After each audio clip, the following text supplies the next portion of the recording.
Friends, welcome to Indian food diary. તો આજે આપણે બનાવવાના છે ઘઉંની મઠરી। તો ચલો જોઈએ આપણે તેની રેસીપી।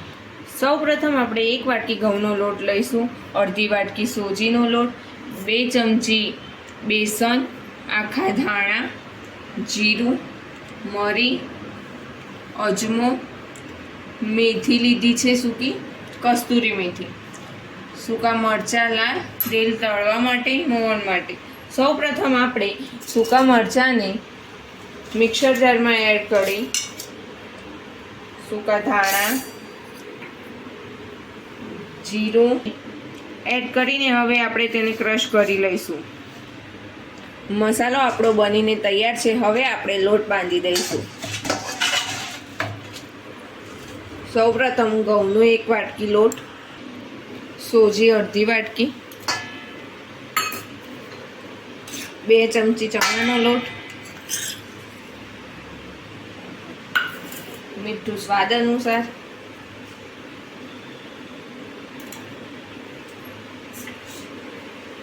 અજમો, કસ્તુરી મેથી અને મરી પાવડર એડ કર્યું છે।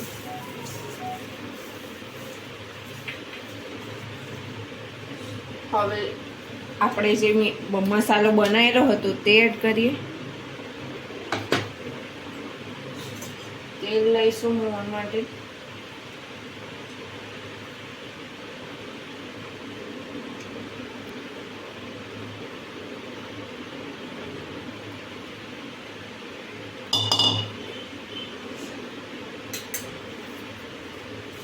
લોટને બરોબર રીતે મિક્સ કરી દઈએ, બધો મસાલો એકદમ મિક્સ થઈ જાય।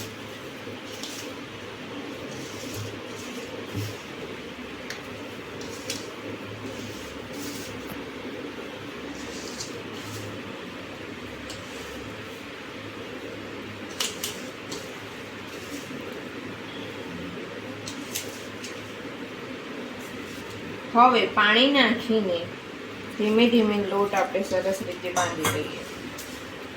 બહુ ઢીલો લોટ કરવાનો નથી।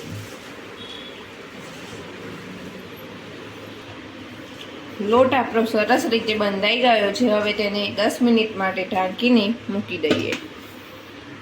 10 મિનિટ થઈ ગઈ છે। હવે આપણો લોટ સારો એવો તૈયાર થઈ ગયો છે। હવે આપણે તેના ગુલ્લા બનાવીને રોટલી ટાઈપ બનાવી દઈશું।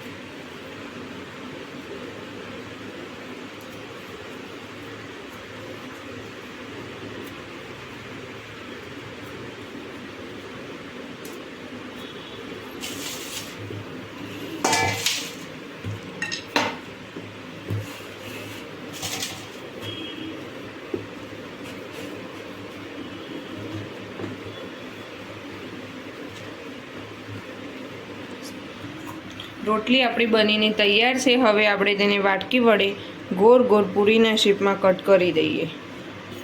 પૂરી આપણી બની ગઈ છે। હવે તેને કાંટા વડે આવી રીતે કરી દઈશું, જેથી કરીને પૂરી ફૂલે નહીં અને તે ક્રિસ્પી થાય।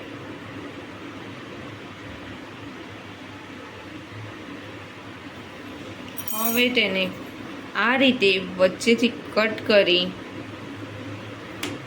અને આ રીતે ફોલ્ડ કરવાની છે।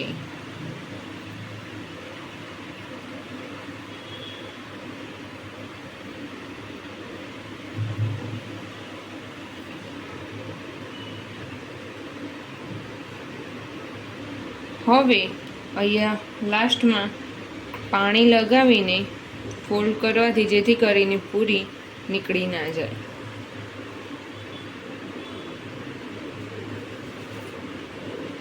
આવી રીતે આપણે બધી પૂરી તૈયાર કરી દઈશું। પૂરી આપણી રેડી થઈ ગઈ છે। હવે તેને આપણે ગરમ તેલમાં તળી દઈએ।